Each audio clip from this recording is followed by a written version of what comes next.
Hi guys, I'm Emily and you're watching Kettle Chatter.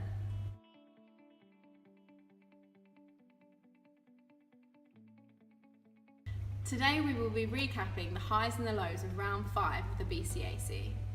With the weather forecast predicting the hottest days of 2017, we were all expecting a slow start on the bank, and Oxley's was no exception. The hooter went at midday, signifying the start of the competition, and just as we thought, it was slow.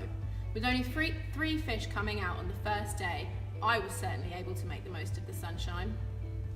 First on the scoreboard was Colin and Darren in peg 10, then it was over to the right to peg 13's Gareth and Simon, and the day was brought to a lovely end by Carp Talk's Jack and Kia with this stunner weighing in at 31.10.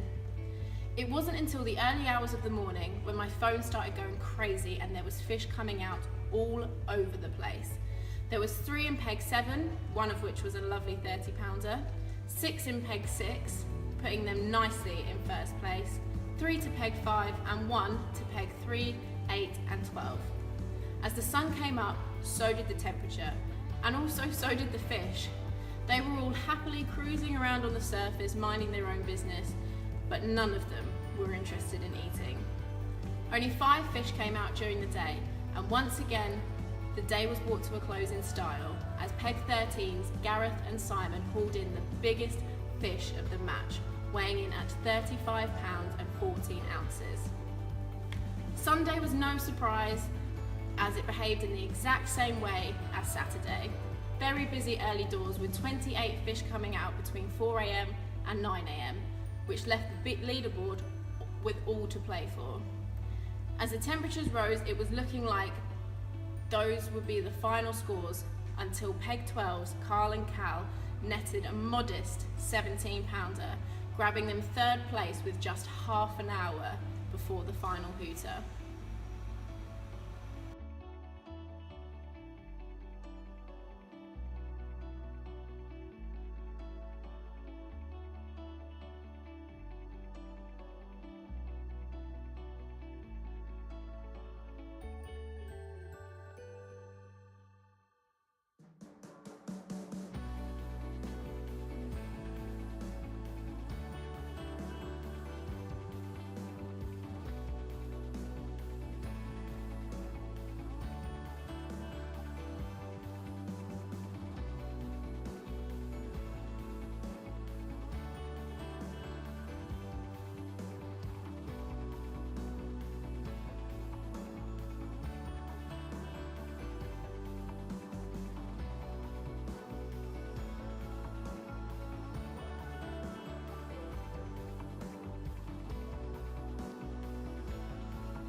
Moving to Sandhurst, the marshals were met with few fish and lots of disappointment. The lake is notoriously tricky during matches, and this weekend was no different.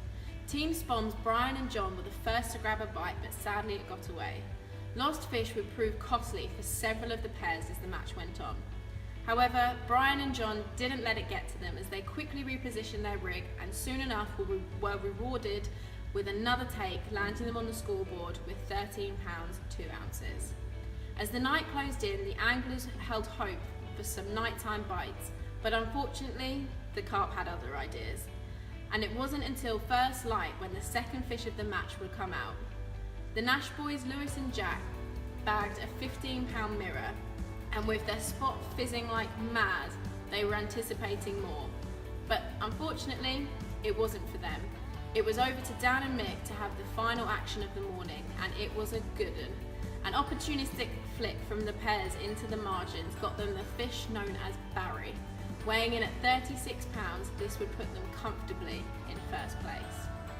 4 fish came out on the second morning, 2 more to Dan and Mick, securing their first place position, and 2 to Lewis and Jack, whose tweaked tactics had paid off with a quick fire brace.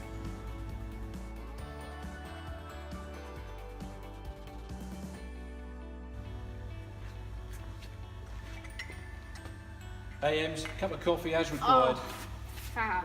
Thank you. Oh, How's it going? yeah, not bad. We just covered the first 2 venues from last weekend. Brilliant. Okay, so shall I get on and do the Willows one then? Yeah, go for it. I'll leave you to it and go check my alarms.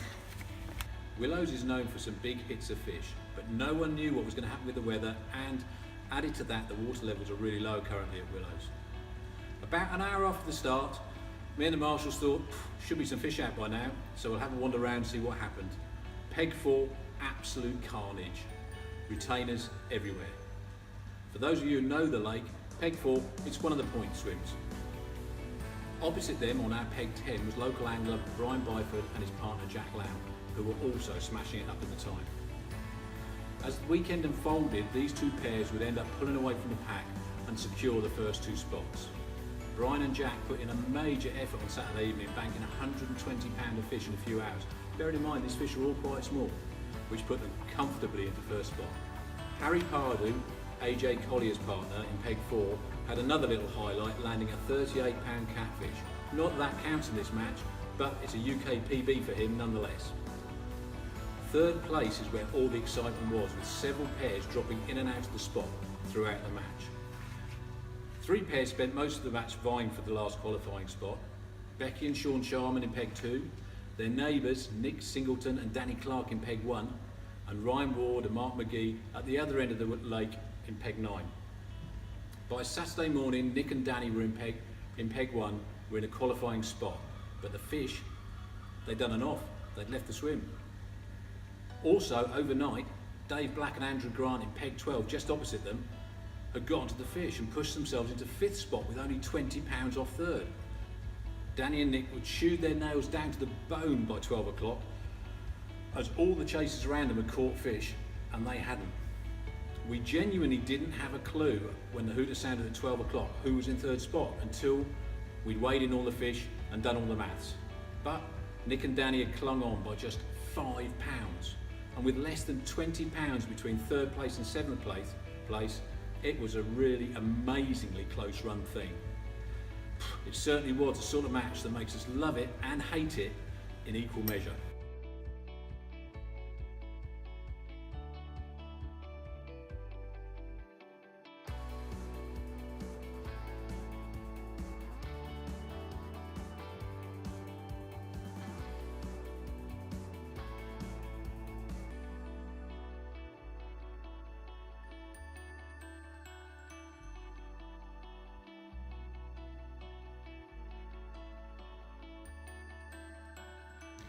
Thanks for watching, guys. Don't forget to like and subscribe down below, and please share with all of your friends.